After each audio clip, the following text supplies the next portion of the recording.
Priestess with Pamela Eakins, Chapter 8, Electra, Ancient Greece, Delphi, 186 B.C. Imagination. Images play and repeat, dip and surface, skim and dive, scalloping through the conscious mind like pelicans grazing in a rich summer sea. The elusive mystery of imagination is a deep, rich, velvety vault, as powerful as the human dream of birth, death, and resurrection. We hold the world in our reflection. Be still. On the fourth day of meditation, in my place above the ocean, I sit in the doorway of consciousness with the sacred channels open to every nuance of past and future. I perch on the threshold to forever, the portal of dreams and visions, and I feel I am standing in a hall of mirrors. My image reflects endlessly out in every direction, an image made of light repeating endlessly through the darkness of the space between breaths, between heartbeats, between sounds, between thoughts, between bodies, lives, and worlds. My garment billows slightly, and the silken folds of every image sway. I raise up my arms, and every being raises hers. Moving together as one silent sister, we petition higher forces with open hands, standing firm, calling for guidance. Ours has been the quest to know. Is this arrogance? Is this humility? Do I stand in fear of awesome forces? Or do I stand fulfilled in a state of unraveling and unrelenting bliss? Spirit steps in and out of body. Akhenaten says the body is a temple. He calls himself Pharaoh. Pharaoh means temple. The temple houses spirit. It is a holy dwelling place for the spiritual entity, a container built at the vortex where converging energies meet, created to house the still, unmoving mover who lives in the eye of the storm. He says spirit is light, the sun's reflection. I mirror world spirit, the power of life behind being. I reflect it back and contain it in soulful forms. A moving picture of the goat pen at a mountain shrine where olives grow. The thick, wafting aroma of juicy beets boiling on an open fire. Wine-softened laughter mingling with the sound of cooing doves roosting in the evening. All this playing on a vast and endless inner stage. I step in and out of awareness, imaginings, in and out of universes and material forms. I engage and disengage in cosmic forces beyond coherent rationalization. I create life, fill up temples with hair-raising cosmic power, rise and fall and rise again like pillars in a temple, like lilies in the field. I do all of this, and yet I do nothing. This is the paradox. I raise up my arms in the hall of mirrors. Every image raises arms, and there is no telling who moves first or who is real. All images move at once, a perfect reflection from every possible angle. The holographic image fades and disappears in the distance, and yet there is no distance. I can touch the reflection before me. I reach out, and she too reaches for me. We try to clasp hands in human warmth and bondage, but we cannot. There is nothing there but illusion, and I search imploringly for code-breaking details that might release the power to touch, that might separate out the endless images, distinguish each from the other as independent entities through time. The candle flame moves against its reflection in the hall of mirrors, like an illumined path of pine torches on the dark hillside, and I am caught for a split second, wondering if my soul is disintegrating or integrating. And in that same split moment, Riavek says, "You must dismember before you can remember." And I know I am in an initiation from which I will never return. The road moves one way, up and down at once, curving in the direction of knowledge of the heart. Even the name you chose, Pamela, Riavek says, means all light in ancient Greek. All light, all things considered, all things illuminated. You have awakened, Pamela, in light. You have traversed the dark beyond the river of forgetfulness. You have moved stones before the portals of forever to release the ancient memory, the ancient songs and laughter, the dances, and now what was dead and forgotten stands resurrected. Beauty stands revealed. Horror stands revealed also. You have chosen to see this, to awaken even that which you once swore would be put to rest forever. You have chosen to view every image, all angles. Hold up freedom, then, and examine its edges. Hold up tragedy and explore it. Hold up death. Hold up love. See it, feel it, smell it, hear it, taste it, touch it.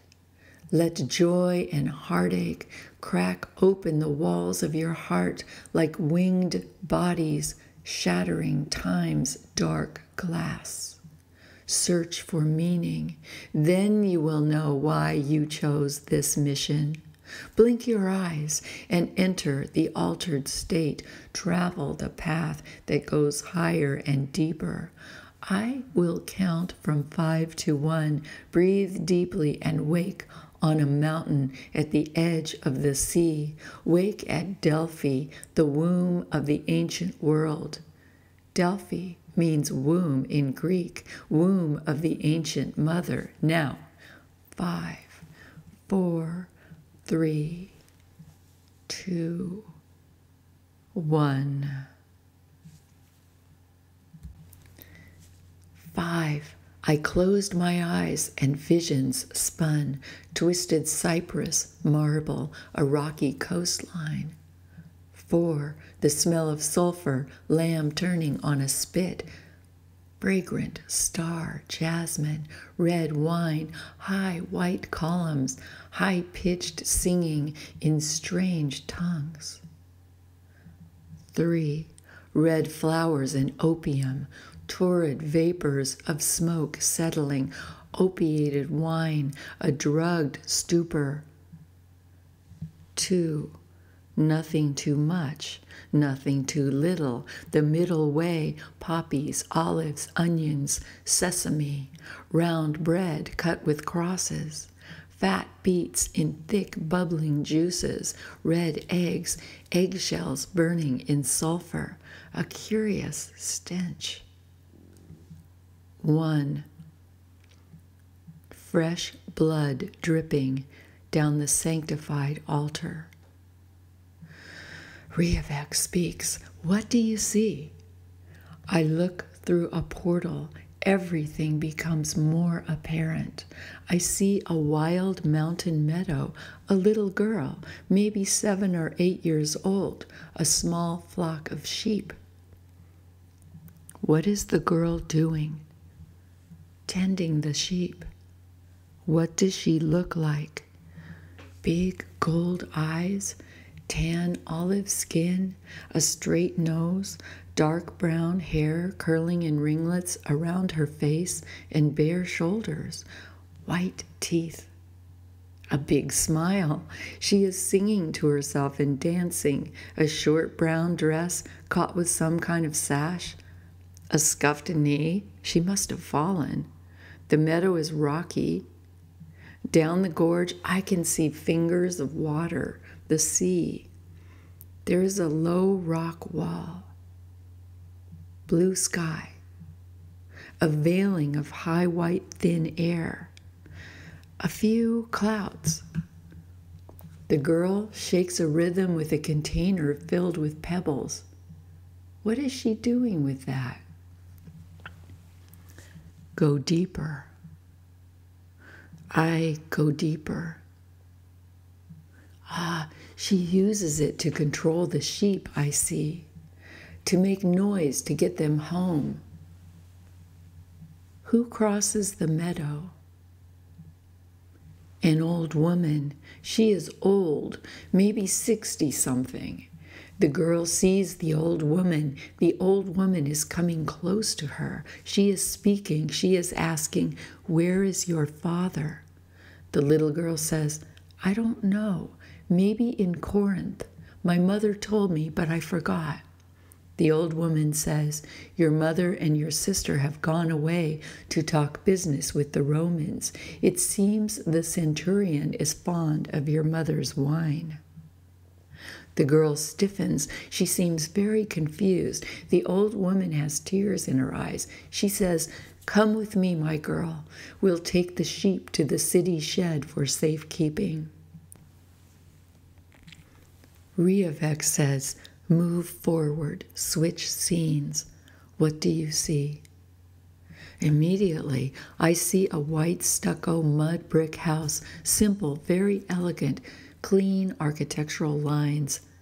It is very early morning, not yet dawn, damp, cool, gray, smells of pungent salt air. The sun is not yet up. The little girl rises from a soft sleeping pallet, I say, still in her woolen dress, now very rumpled, her little brown feet bare, and she slips from the house and runs, hopping and half skipping, goat-like, down the hillside on a zigzag path through what appears to be a small city of marble. There are columns, ruins, animal pens. No one seems to be awake.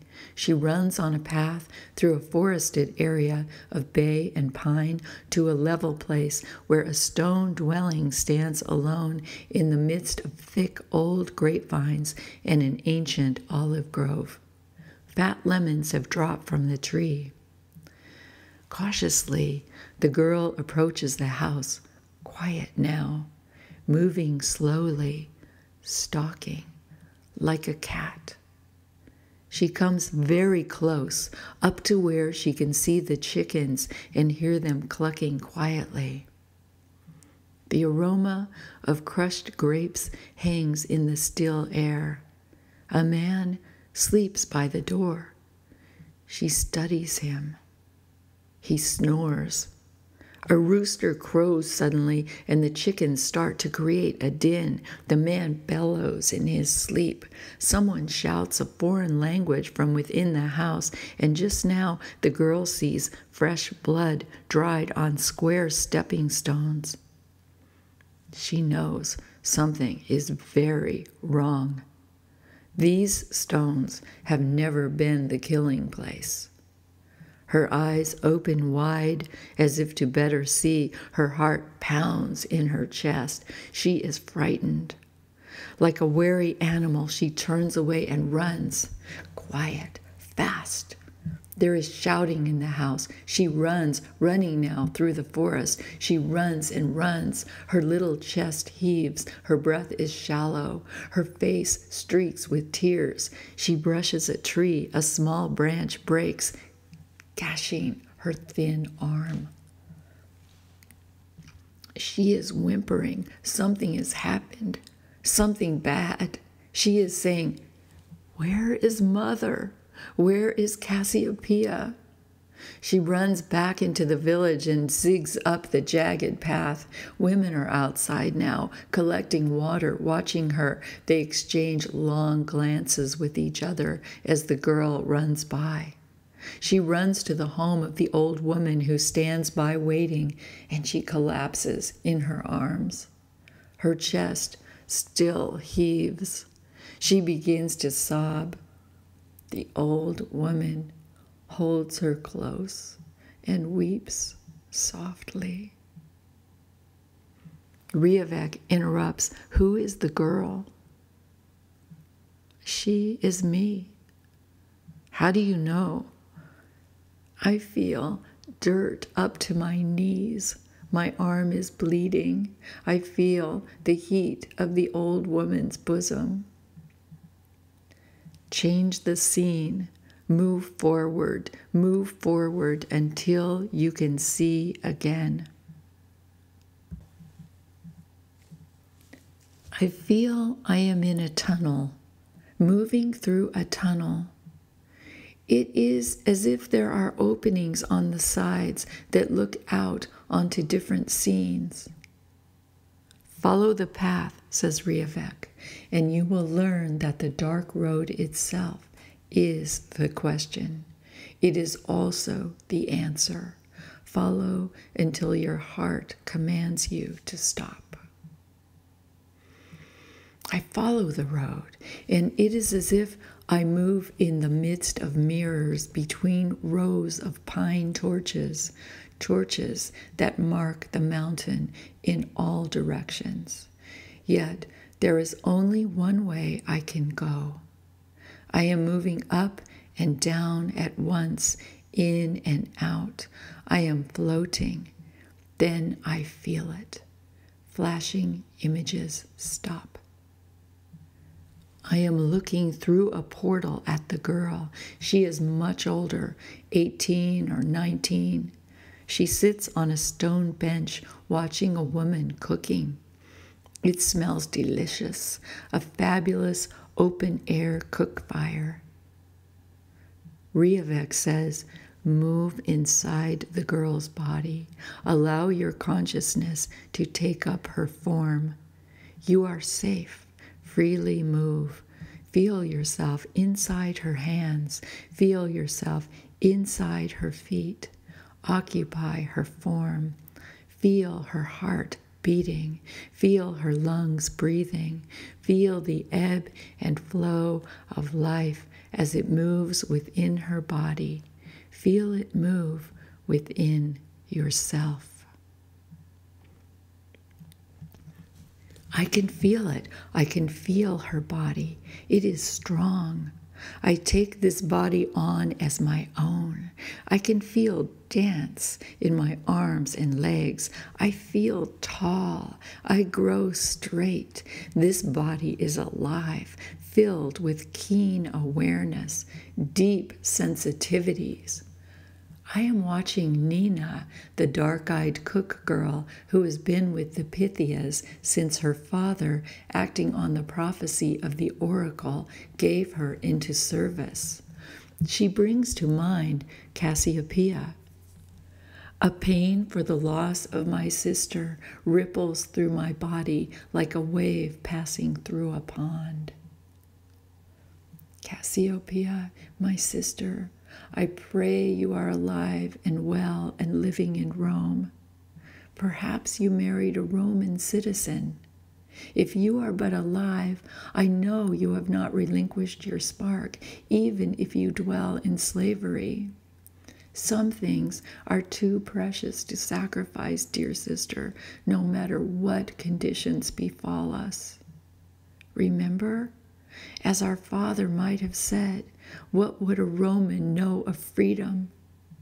Even free, they work together like wood slats in a wine cask.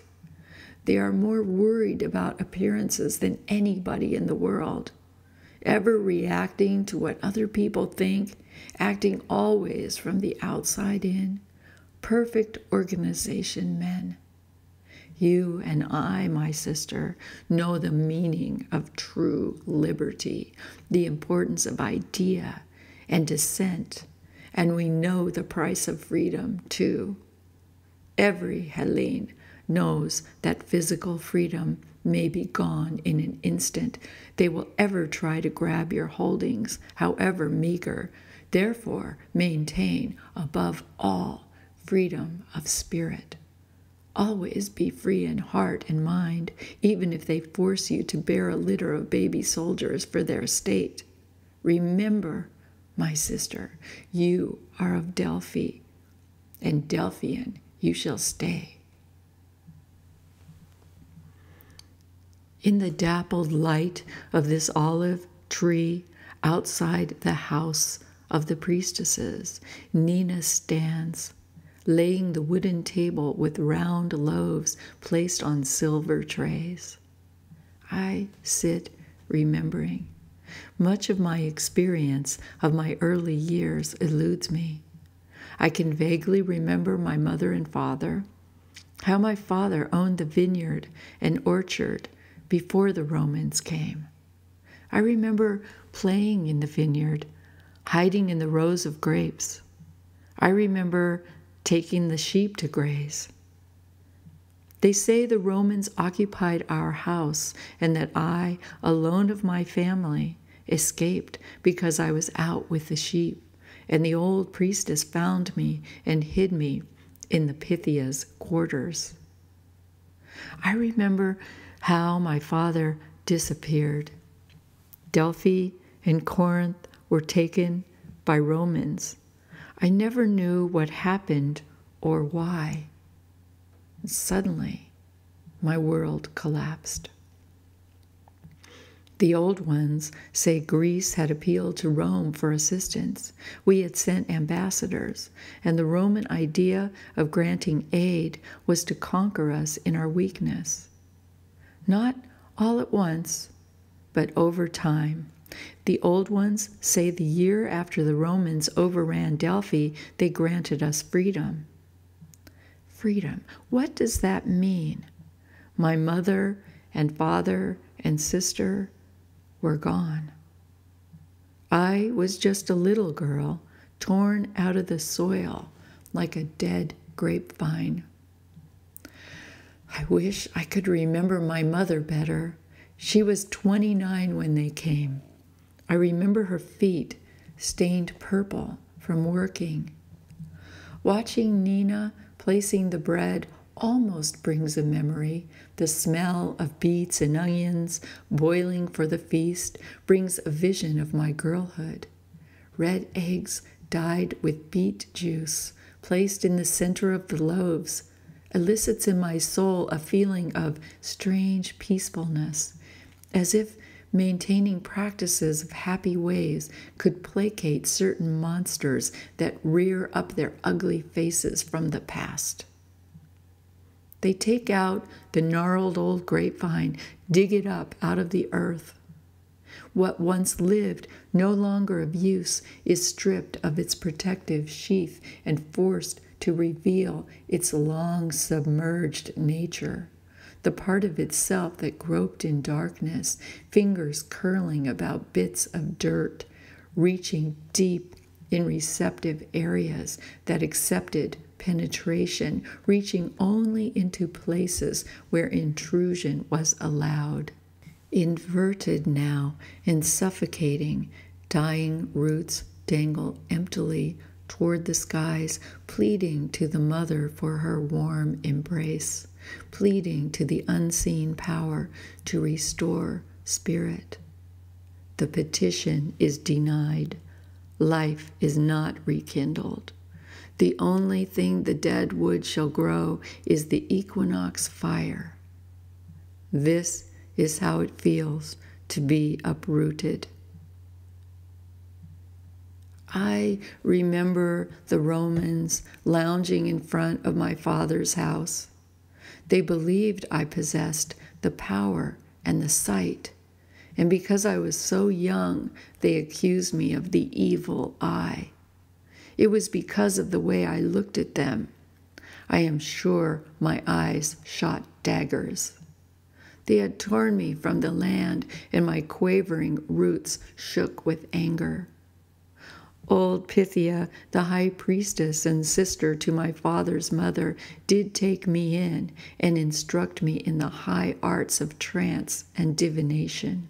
She taught me the sacred language, the power of the oracle.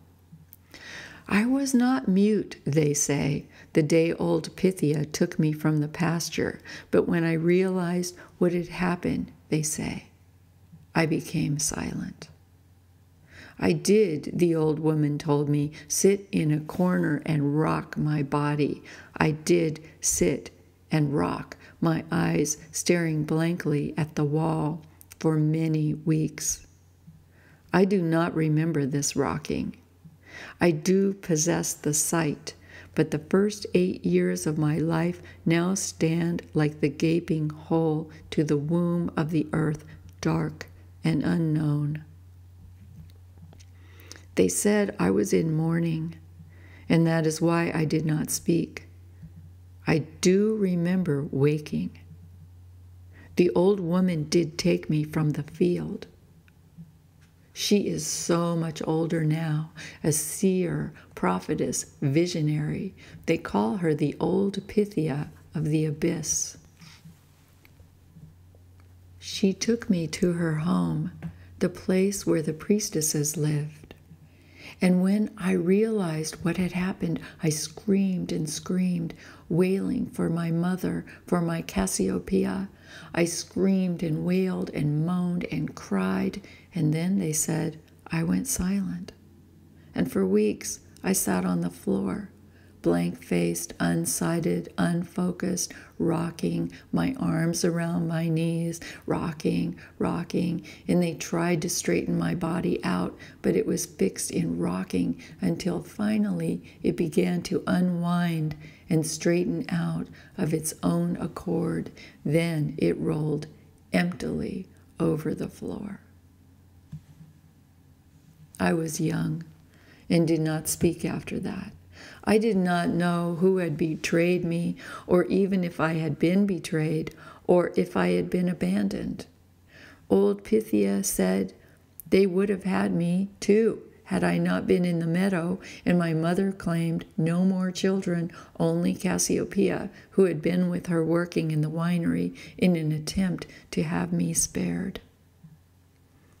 Later, old Pythia said I could never return to my home, or they would know me as a daughter of the house and claim me. So she changed my name and claimed me for herself whenever the Romans came for tellings. I have vague memories of priestesses trying to talk to me, trying to hold me, of them feeding me tea. I vaguely remember Sister Selena's face and Philana's while I rocked in that oblique state. But I did not come to until I realized old Pythia was offering me the magic powers of the sacred beings. I was a child, after all. "Do you want the beans?" she asked. I woke up and nodded yes. Those 2 little beans altered my course. One bean was black and one was white. They were identical in size, shape, texture, weight, and temperature. So if you held them with eyes closed, you could not discriminate between the 2. White was yes, black was no. White was venture down the path toward cosmic light. Black was the dark road and do not go. But this was simplistic. Of course, I was only a little girl, but later I learned how essential it is to explore the black abyss. I did not speak, so the priestesses spoke to me with yes-no questions. I did not look at their eyes.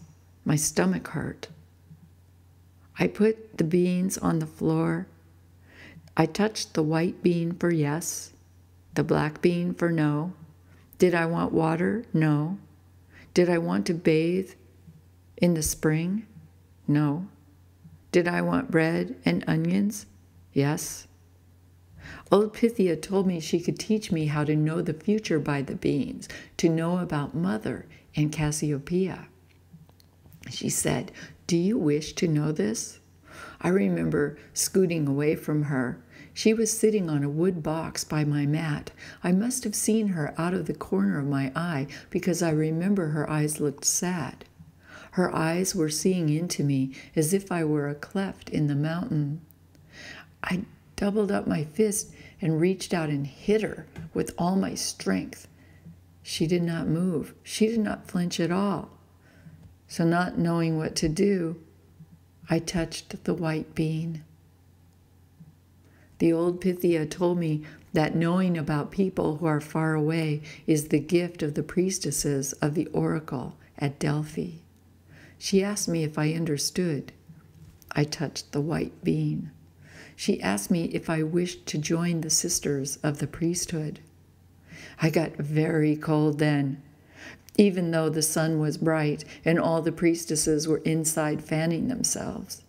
The hair on my head stood up and the flesh of my little arms and legs crawled up into bumps and my whole body shook and shivered.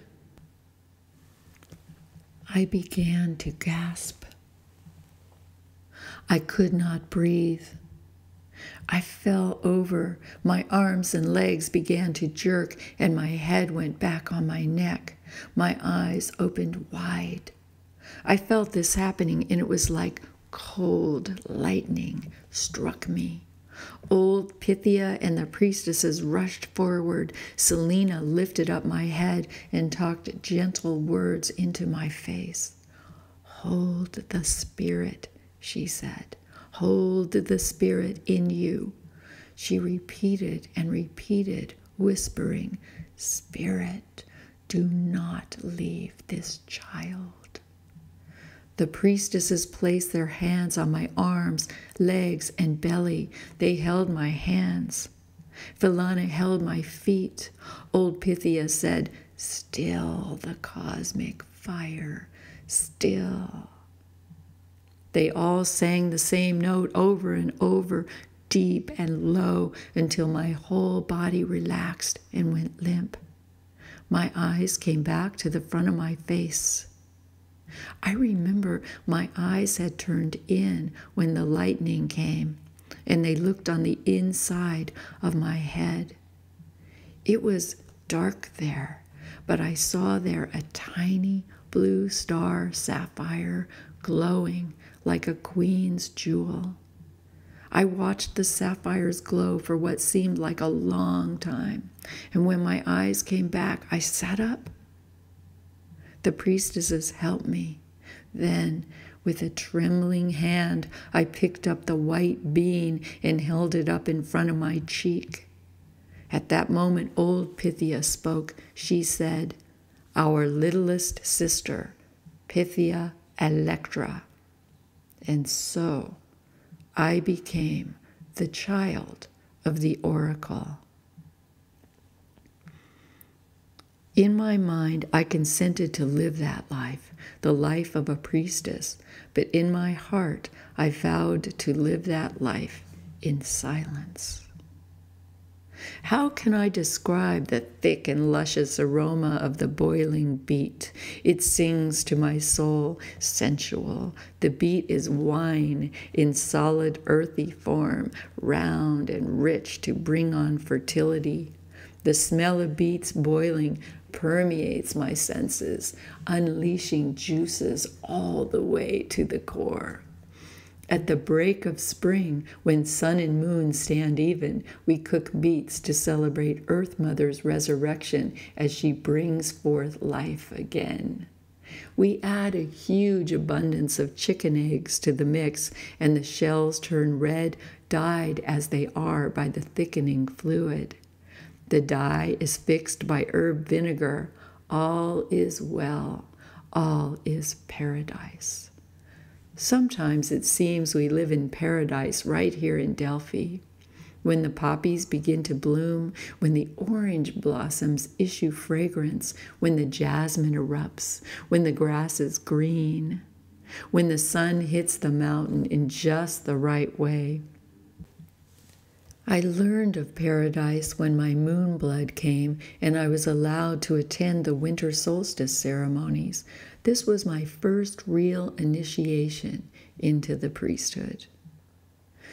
Paradise, they told at this ceremony, is a walled garden, the most beautiful place you could ever imagine, a place of endless light.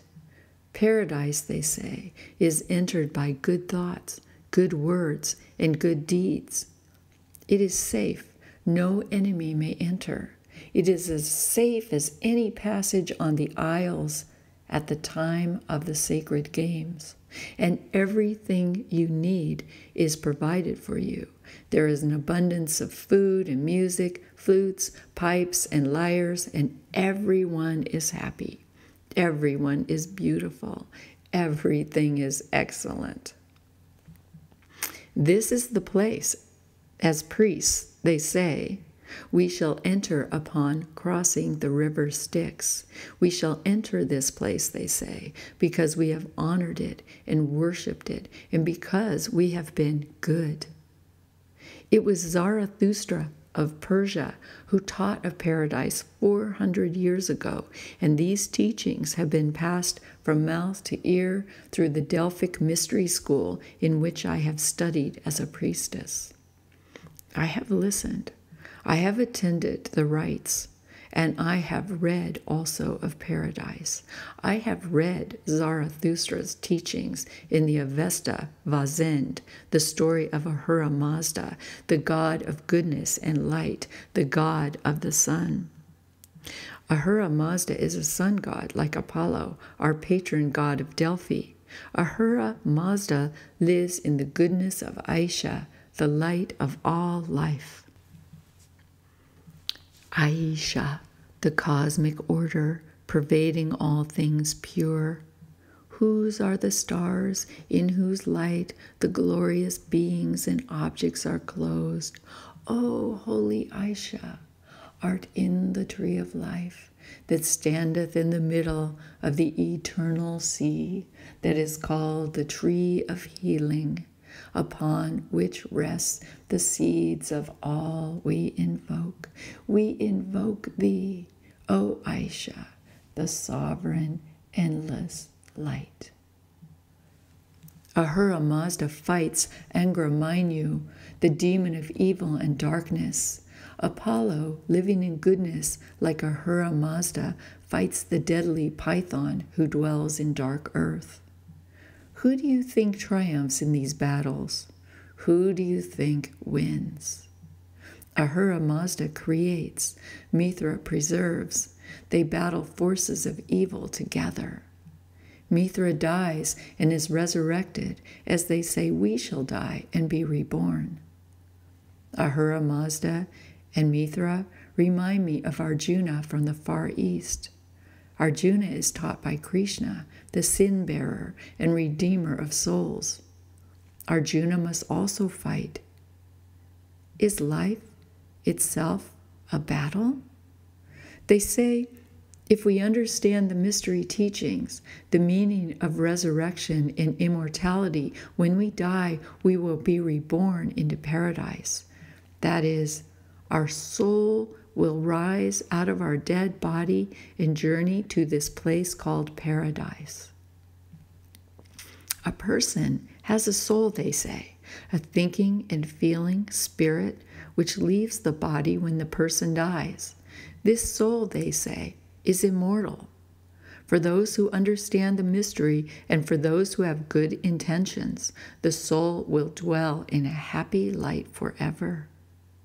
For those who understand the mystery, the soul cannot be killed. And to understand this better and to remind us who we really are beyond our physical form, to remember that we are moving toward light each year, 4 days after the longest night, as the days begin to lengthen on Mithra's day of birth, we of the priesthood worship paradise. We celebrate the birth and resurrection of Mithra, the preserver of life, by recreating the abundance that they say exists in paradise. The ceremony is fantastic. We gather in the heart of the temple. There we honor Dionysus, god of ecstasy, Apollo, god of light and music, Ahura Mazda, Mithra, and Isis, Osiris, and Horus, the holy family whose teachings came to Delphi from Egypt. Mithra opens the ceremony, calling the priesthood to remember the beauties of paradise, calling the priesthood to remember the gods and the protection and the happiness they offer. There are abundant sacrifices, abundant gifts, and food and wine. There is a play in which a priest is killed. His soul rises from his body and enters the excellent walled garden where he is shown to live forever in safety and prosperity, harmony and happiness, with fine music, olive oil, garlic, bread, and wine, guided by the eye and sword of the all-powerful, unseen power. Only things of spirit, they say, survive. At the end of the beet cooking, we throw in the beet leaves, dark green, red-veined, mysterious, like pulsing life itself. Underground grows the beetroot, above the greens, in between strong stalks, red and white and green, veined, alive, pulsing, the consecrated meal mixing together to honor the Earth Mother Gay's annual birthing. Nina stirs the brew with a big wood spoon. Beets and eggs shall serve the priestesses, and even Apollo himself, before we begin the fast that precedes the sitting to seek visions for the future.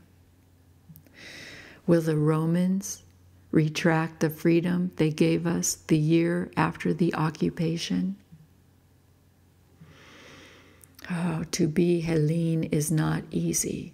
Our task is to teach ourselves as well as to educate barbarians by example.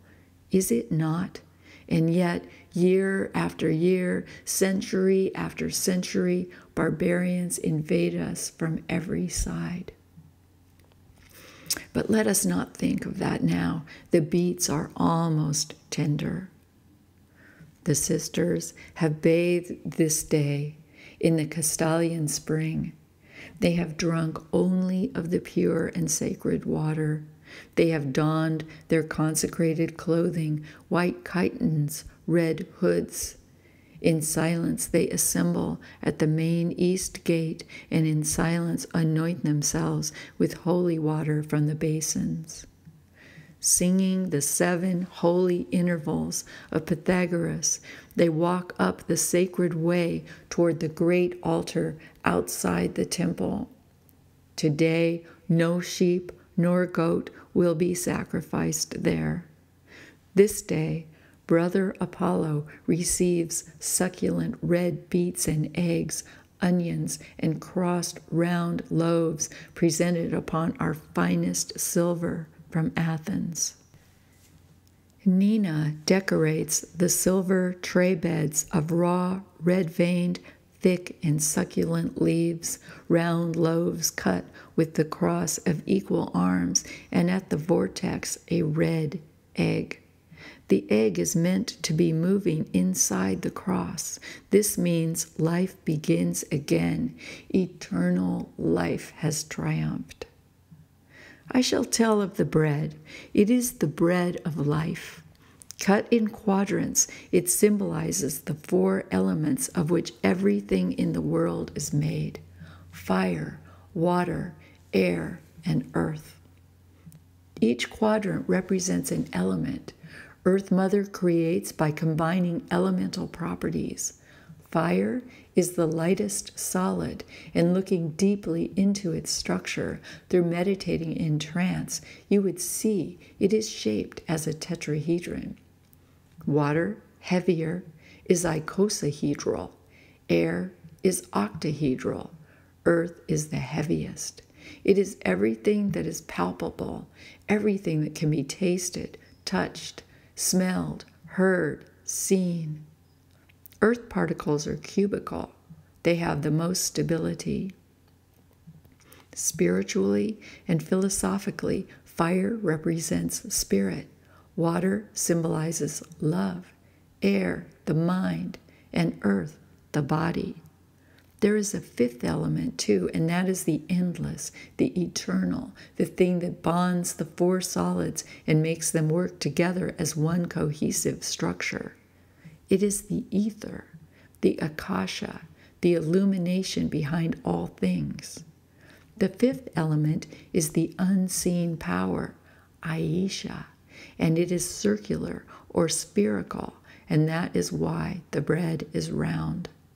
The round loaf contains all five elements.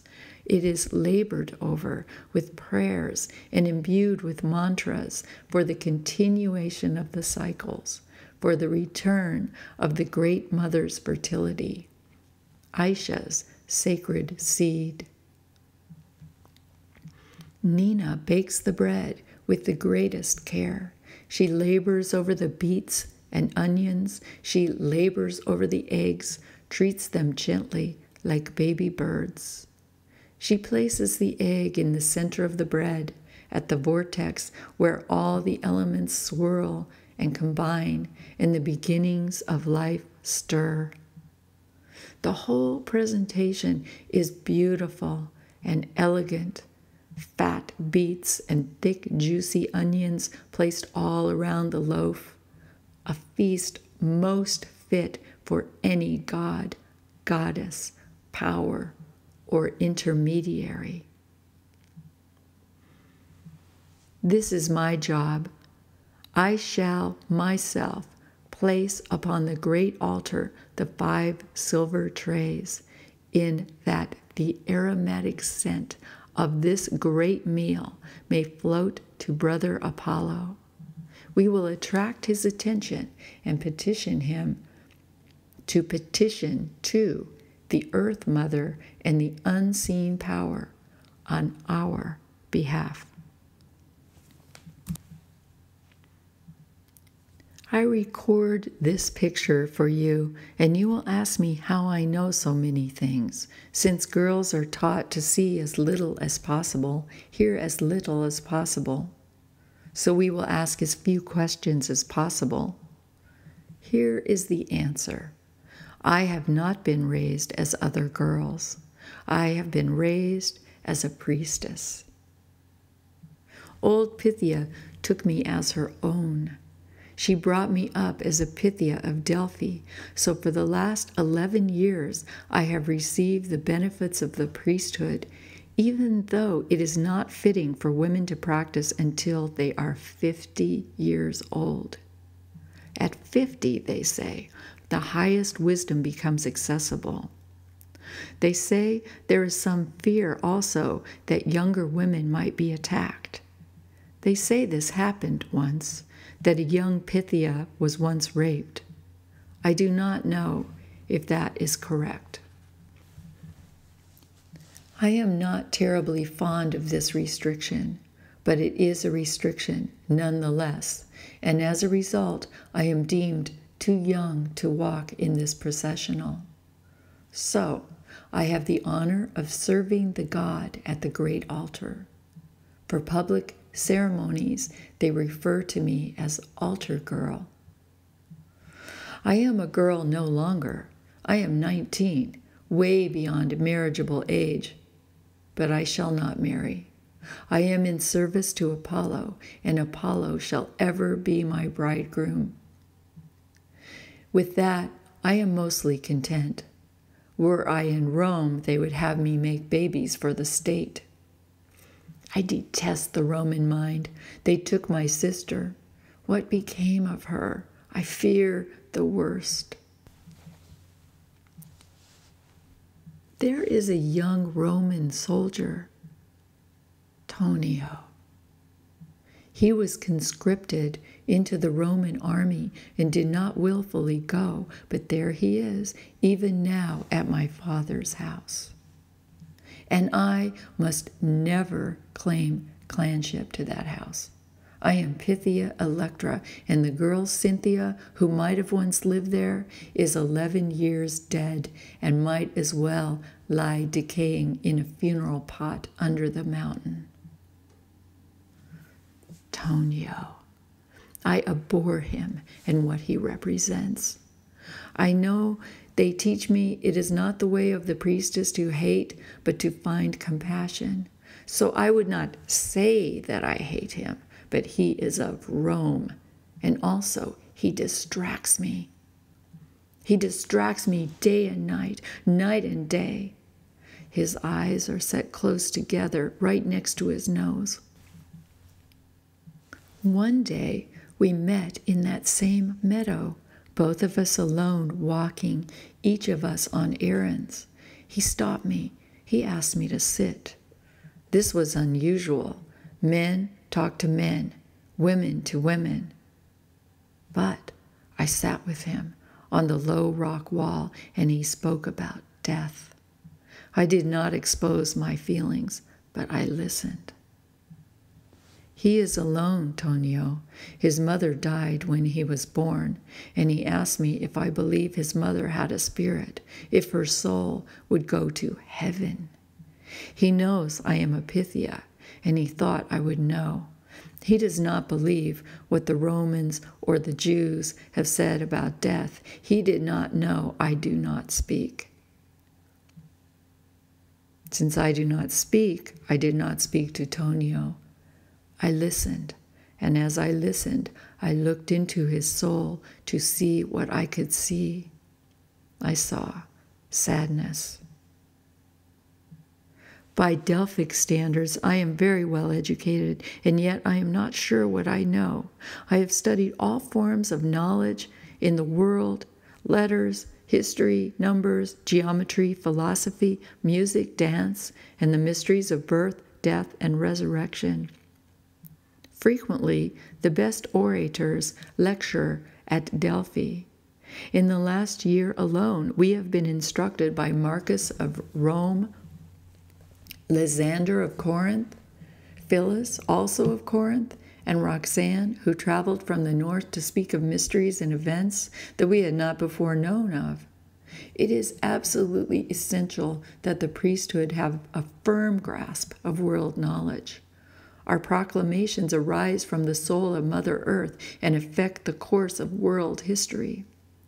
To remain in ignorance would be an insult to the gods and a crime to all humanity.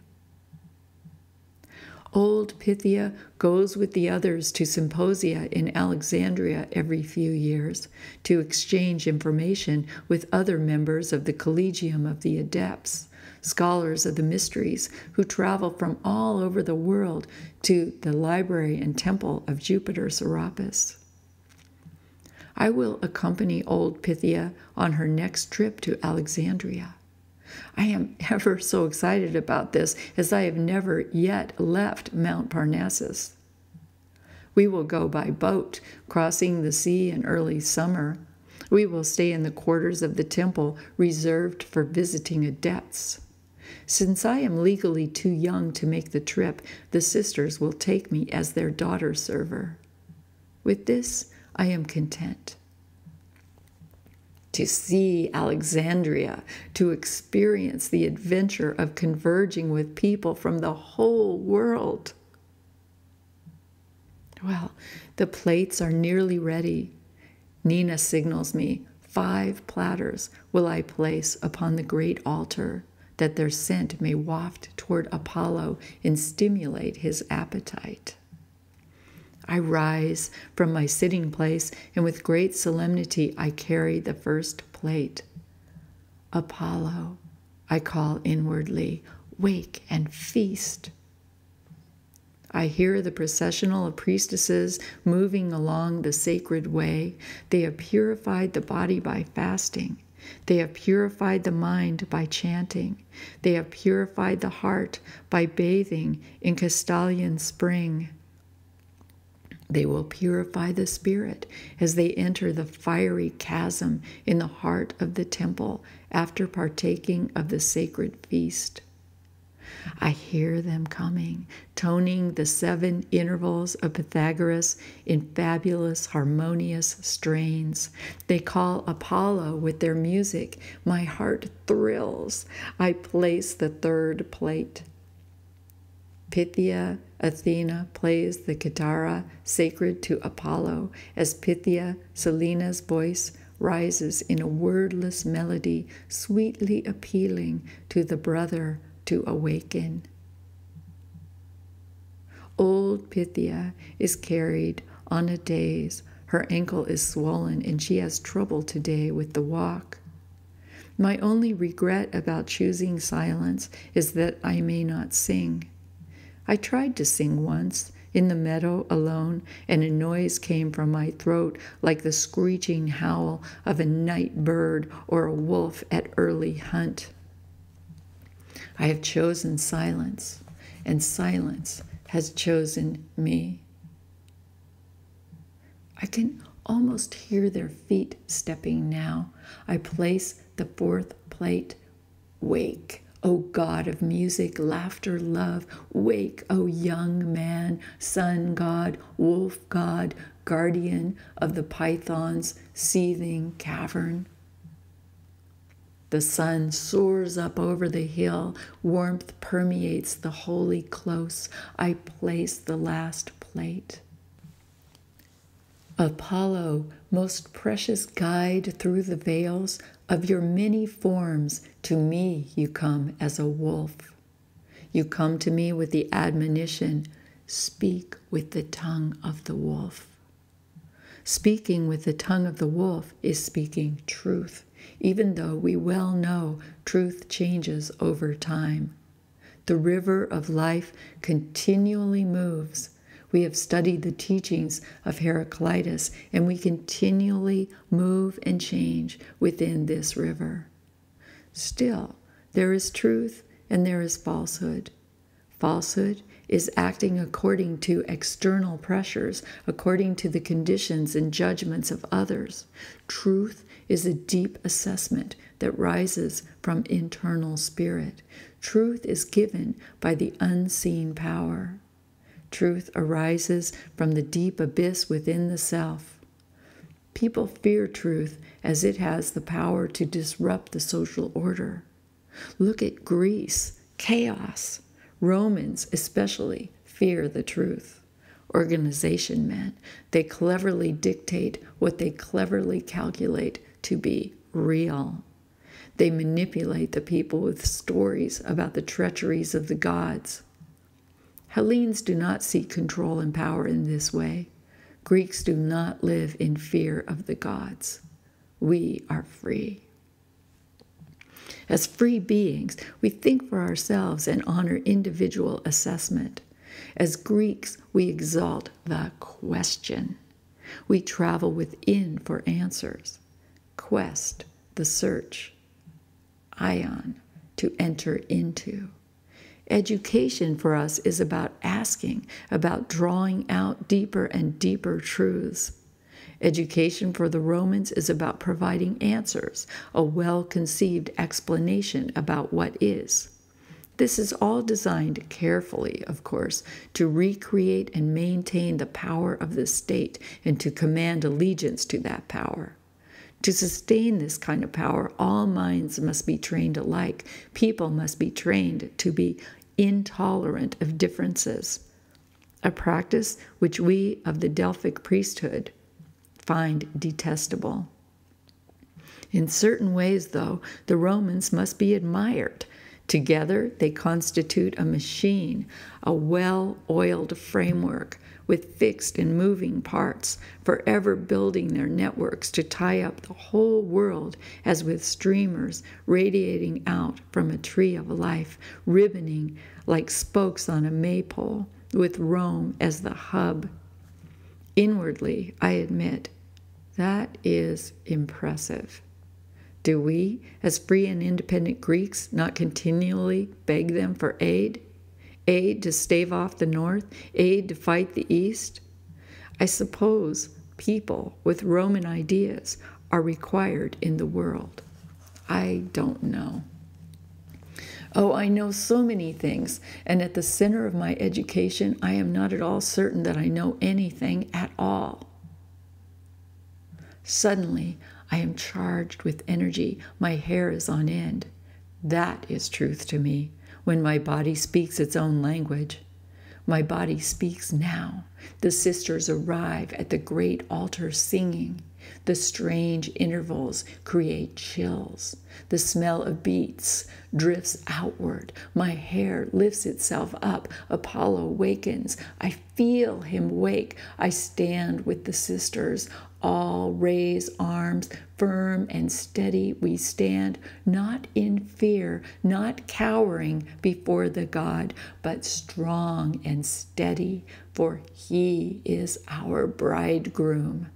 He is our beloved, and behold, sister, he wakes. I am ready.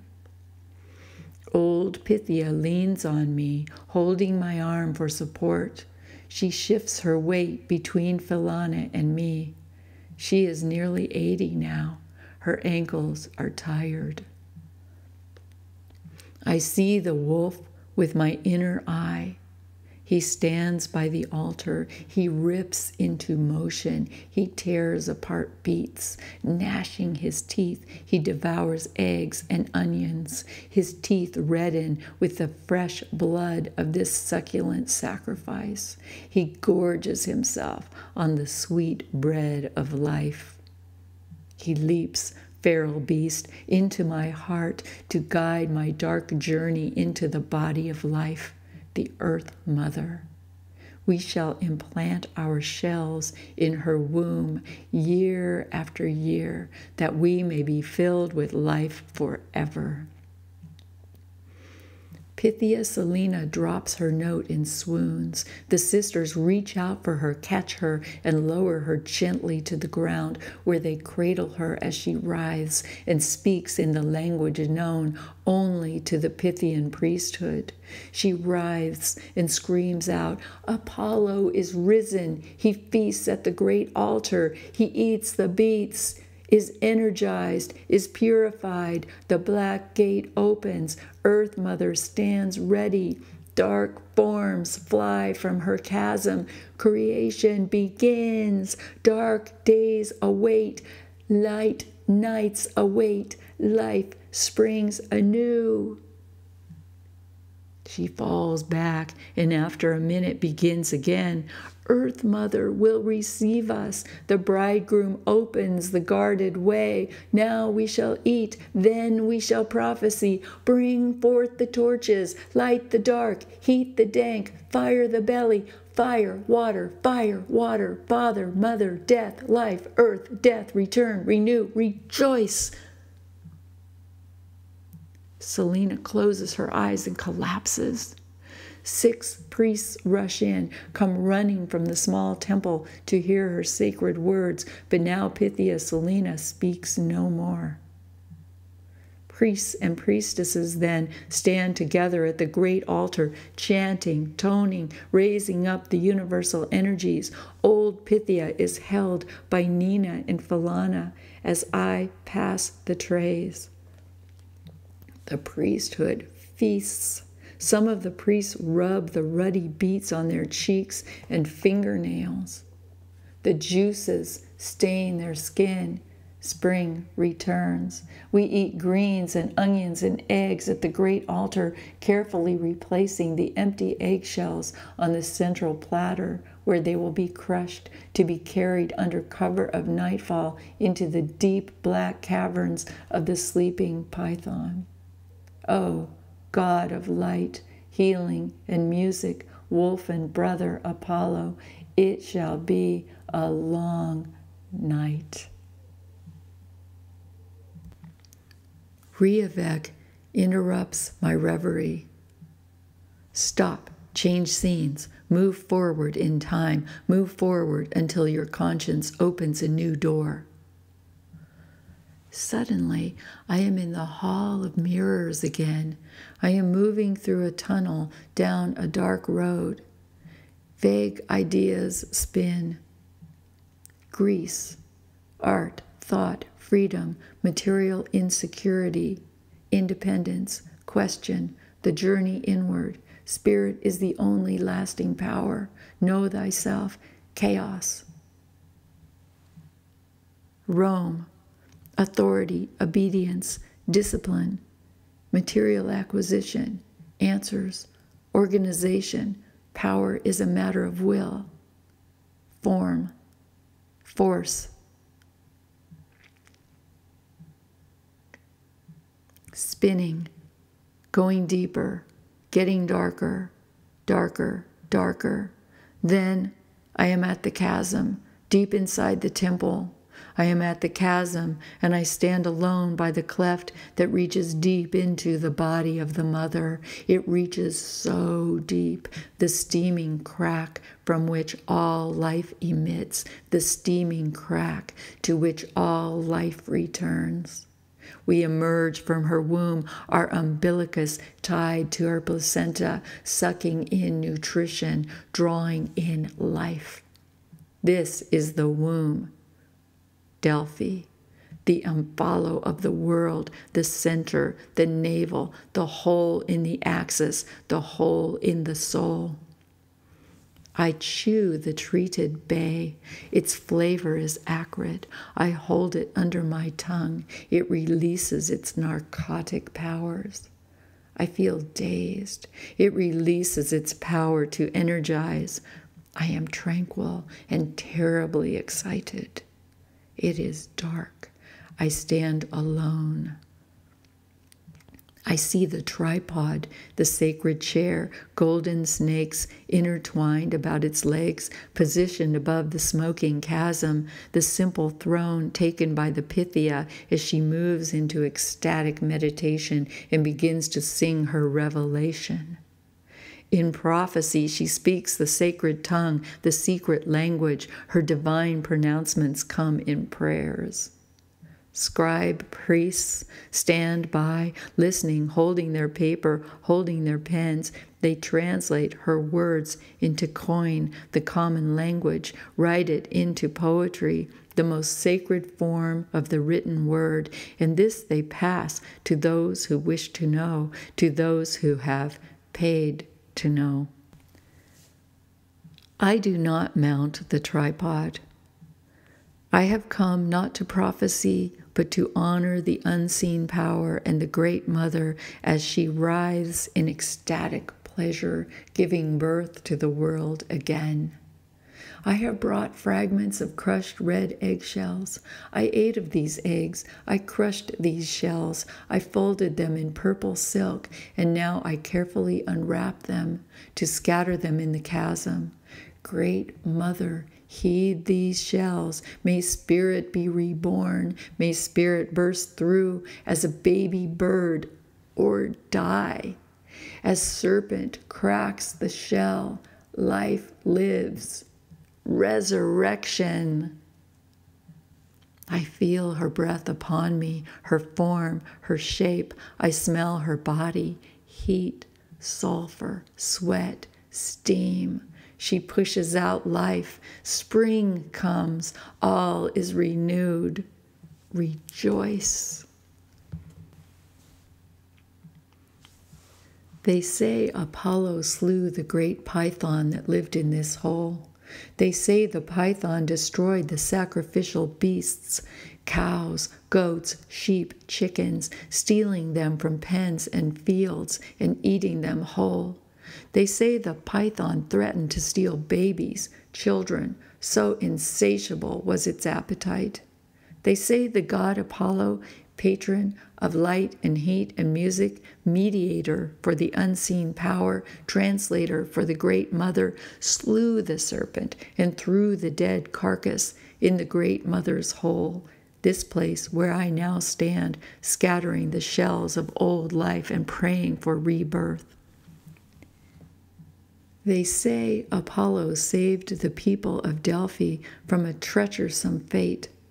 But as I stand here, the warm wine of Dionysus turning my thoughts inside out, masticated bay burning a hole in my mouth, I must ask the question, did Apollo slay a dragon that threatened Delphi, or did he rather slash the umbilical cord that connected the great Earth Mother Gaia to her people? Suddenly, I have a vision of my mother and Cassiopeia. They are enslaved. They are not together, not even in the same part of the land. I know this to be true, and yet I fight the knowing. I push the vision down, repress it, struggle to see something else, a happier story. Only things of spirit survive. Only spirit has power. All other concerns fade. All other freedoms disappear. Matter is fleeting. Spiritual wealth endures.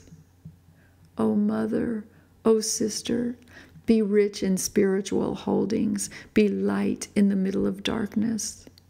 Chained by poverty, prosper in spiritual wealth. Chained by slavery, rejoice in spiritual strength. As I stand at the edge of the abyss, Brother Apollo approaches me, moving tautly as a wolf. He takes his agile wolfen form and becomes my seeing guide in darkness. My shells scattered over the ledge, my shells burning in her inner flame, I stagger, entranced, and fall to my knees. I close my eyes. Apollo, wolf brother, guide me into the cavern that I may be gifted with the power of sight.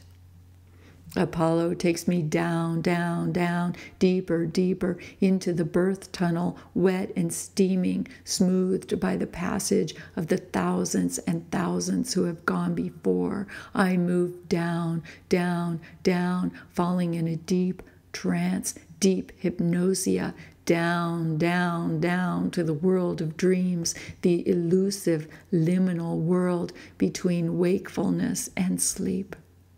Apollo's eyes glint as he gallops beside me. He glances over, and gold lights flash from his eyes as we travel between worlds. I hear the sacred language speak with the tongue of the wolf.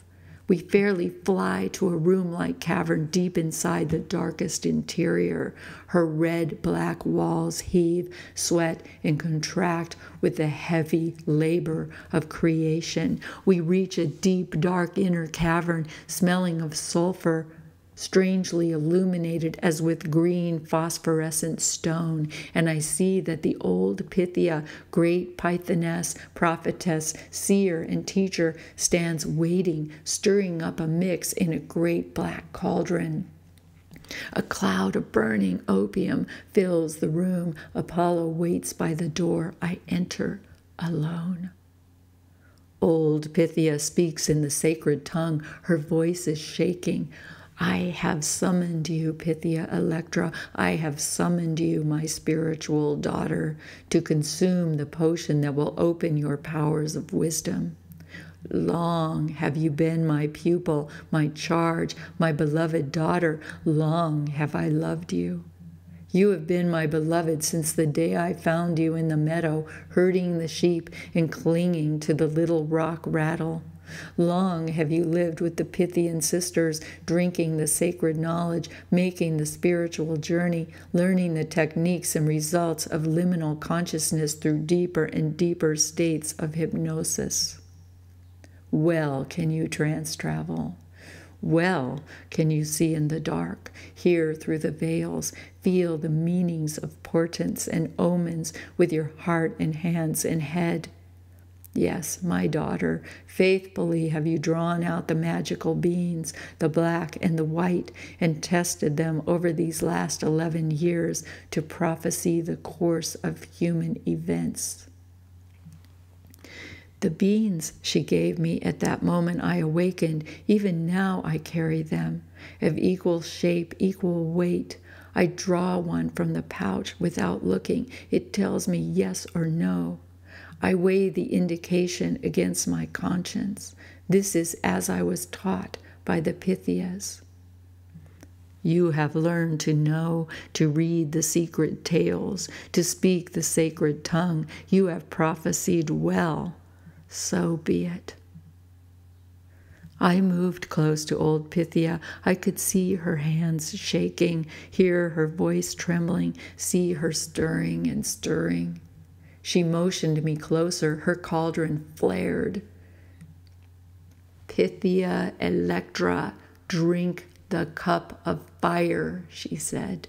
Drink from the fiery cup, and words of fire shall flare from your blazing heart. Drink the cup of truth, Electra. Drink the cup of freedom. Her trembling hand held forth the flaming chalice. Pythia, Electra, daughter of my own life, consume the fire in the call, spark of my being, ignition of unseen power that makes my heart to beat, my breath to breathe, my brain to think, my soul to soar. Drink that I may pass to you the spark of Aisha that served to animate this humble soul. I did not understand. Pythia, Electra, I move deeper into the mother's womb. I fade into these black walls. By the way I came, shall I take my leave? I move into shadow. Drink the cup, so this form may rest in her fold. This body is tired, Cynthia. This spirit will rise. Cynthia, she speaks like my own mother. Priestess, drink. She dropped the cup, so feeble was she, and I caught it midair and quickly drained it, every drop. Old Pythia fell to the floor. My tongue blazed, my throat burned, my belly erupted. Flames, fire, lightning. I screamed and screamed and screamed and screamed. Pythia, Selena shook my shoulders. Electra, Electra, stop. Electra, be still. Electra, Electra. She called and called for me. Her voice traveled slowly into my consciousness like fish song through water. Electra, be still. Eventually, I stilled. I calmed. I snapped awake and looked into her deep eyes, swimming with a flood of tears.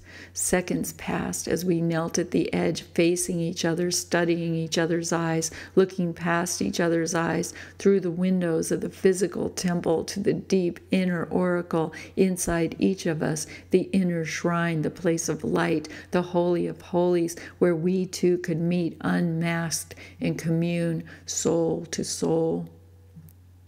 Wolf and Apollo stood guard, watching by the shrine wall. Electra, she whispered, old Pythia is dead. I know, I said.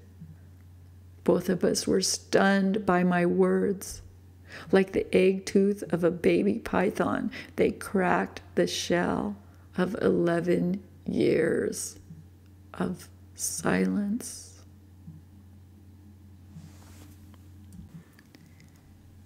The priestesses walked slowly through the passageways between the dwellings, humming and pounding out a low, eerie rhythm on drums and sticks, while the priests followed behind and spoke to the people of the old Pythia's death. They moved from house to house, calling the people to the funeral games. There would be wrestling, running, boxing, stone throwing, with dancing by a Pythia in training, and singing and flute competitions. The games would be solemn, the feast unequaled. I stayed behind to attend the old Pythia, lest her spirit should call out for condolence. Laid out on a bier, covered to the neck with a rich purple pall, oil burning at her head, oriental poppies, and delicate orange blossoms strewn all about, old Pythia looked serene. At last, she rests. She does not look, though, as the guardian I have known in life. Her mouth is set in an unfamiliar line. I am a bit frightened, though I would not say it. My stomach quivers. The boatman, Sharon, is near. The veil between the worlds is open, and I would not have the funeral ferry take me, too, over the river Styx. Men build the funeral pyre by the place of pottery making outside the village. Construction of the pyre and the litter upon which old Pythia will be born is completed on the second day. In the evening, the funeral begins. Old Pythia, do you really need that coin the priests have placed in your mouth to pay Sharon, who, on the other shore, will eat the honey cakes you carry to the flames? Mourners surround you, screaming and crying. Old women in black dresses, crouching at your feet, wail and moan, their wrinkled, tear-streaked faces speaking the horror of death. You are silent now, as I was then. A beautiful, long-haired goat with sensitive and expressive eyes, her white fur washed and combed, is brought up to the altar. She looks around gracefully and tentatively. Her horns have been gilded, coated with shining gold foil.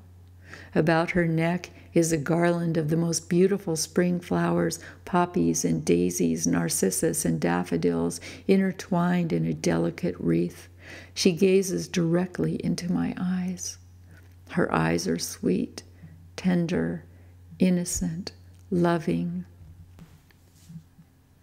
The great altar is already streaked and stained with fresh, hot blood.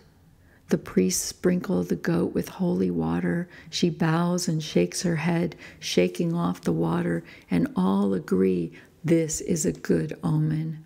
Old Pythia's passage will be clear and open.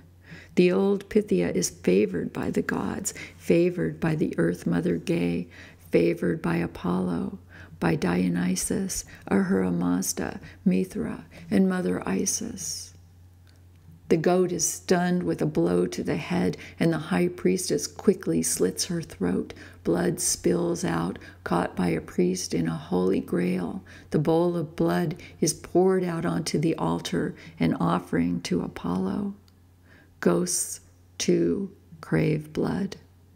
The village flows with otherworldly energies. The spirits of the dead have awakened and move among us. 2 more goats are sacrificed, 2 lambs and a wild boar who comes screaming and crying out just like a human child.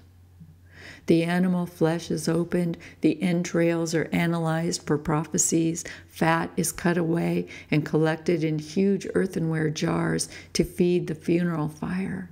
The rest is skewered and placed upon spits where it will be turned over opened flames, first for the olfactory pleasure of the gods, and second to satiate the athletes and mourners who will be weak from praying, gaming, and fasting.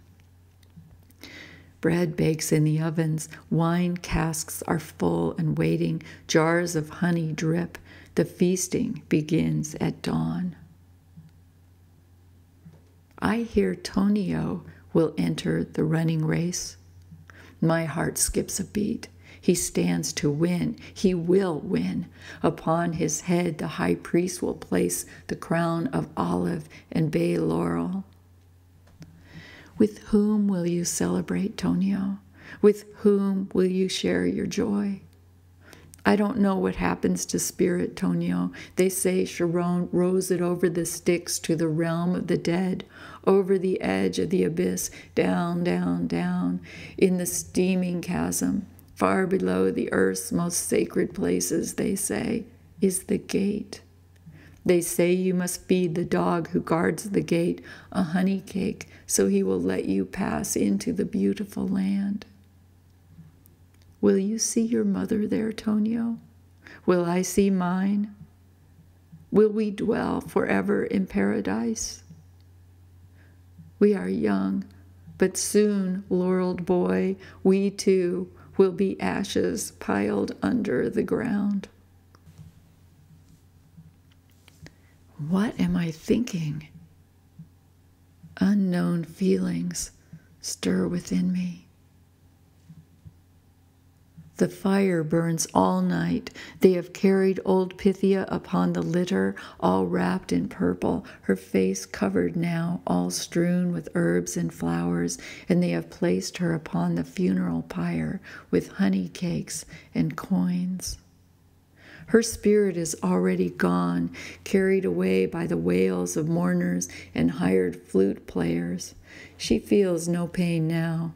The old Pythia feels no pain as the flames of the pyre rise higher and higher. They have placed the fat of the sacrificial beasts all about her and anointed her liberally with consecrated oil. All around dried wood is heaped, and the flames rise up like greedy tongues to engulf her abandoned body. Through the night, heat waves shimmer. The smoke-filled world appears to dance and move all about. Death songs are sung. Late, late, when it is very dark, far beyond the middle of the night, the burning of the bones is ending. The fire burns low, and the glowing embers are doused with watered wine. The pyre cools in damp darkness. The high priest sprinkles wine here and there as Pythia Selena sings eerily in the sacred tongue. I huddle with Nina in a nearby grove. She and I embrace against death's dark horrors. We are so young, Nina. Let us not soon feel the glimmer of death's evil eye. Priests and priestesses gather about the pyre, cooling the hot bones with wine, placing them aside, letting them cool, placing them in purple cloth, wrapping them tightly.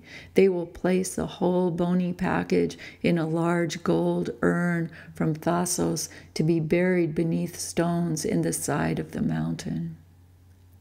The priesthood moves methodically like white-cloaked ghosts under the black pall of midnight. All at once, I am compelled to take ashes. I must have ashes. Impulsively, forgetting to use my words, I break away from Nina, move quickly and silently toward the pyre, sweep cooling ashes into the skirt of my bleached linen chiton. No one even attempts to stop me, and I run carefully, clutching my dress like a sack of flour into the meadow where once a long time ago the old Pythia found me herding sheep. Holding the skirt with one hand, I scoop out old Pythia's ashes with the other. I throw them into the air. They fall like rain on my hair and body and skim across the meadow like heavy pollen from pine trees. To the east, I throw ashes. Heavy gray-white meal, bits of bone. I throw this to the east, the place where life begins. The place of birth, new days dawning, years beginning. I throw ashes to the south, the midsummer, the heat of midday, the bright light of noon. I throw ashes to the west, the place of endings, the dark of night, river Styx, the great ocean. I throw ashes to the north, too, to the mountain, the chasm, our home. I throw old Pythia's ashes up to gods and goddesses of light, down to gods and goddesses of dark. In a frenzy now, I whirl around, throwing ashes to the mother, to the unseen power. I drop ashes in a circle. I surround my own body, and still there are more ashes. I sit in the middle of the circle, surrounded by the burnt, crushed shells of old Pythia's ruined temple. Tears come, and I weep. I shake. I shrink from the horrors of death, even as I am drawn to know it. Old Pythia, what is the truth of the other side? Revelation. I eat the ashes. Suddenly I just shove them in my mouth. As death tastes old Pythia, I taste death. I take death in me, dry, warm, like dirt with pebbles. I chew a bone. I must, dry, deathly. I am not afraid. I am not. I will eat you, old Pythia, and I will know death. I will know death, for am I not death? Am I not death myself? A bag of ashes? A bag of bones? In a frenzy, I rub ashes into my skin, my arms, my legs, my face. I draw lines on my face. Barbaric. I am Greek, Roman, Jew, barbarian, past, present, and future. I am the dance of death. I rise up and dance in a circle. I step outside and dance around its perimeter. I am death's dance, whirling and twirling, embracing all. I begin to sing. I am death's song, and my tones are clear. I sing from the belly and feel the vibration. I twirl and whirl. My hair swings wildly. My hair swings heavily, coated with bone meal. The sky grays and lightens. Tall trees stand around the meadow like black centurions. My eyes see sharply, wolf eyes in the chasm. Tonio stands alone, watching beneath a tall pine. The wreath of laurel is shadowed on his head. Tonio, the victor. I am alerted. He has watched me dance. In the sacred language of Pythias, understood only by priests, I begin to chant, "Come, Tonio, join the dance, risk death to live." I dance like Apollo. I dance up the rising sun. I dance down the dark chasm. I dance before the living and before every ghost and shade. Sharon, you cannot hurt me. I am free. With wolfen eyes, this soul has seen. With wolfen heart, this captive tongue has finally learned to sing.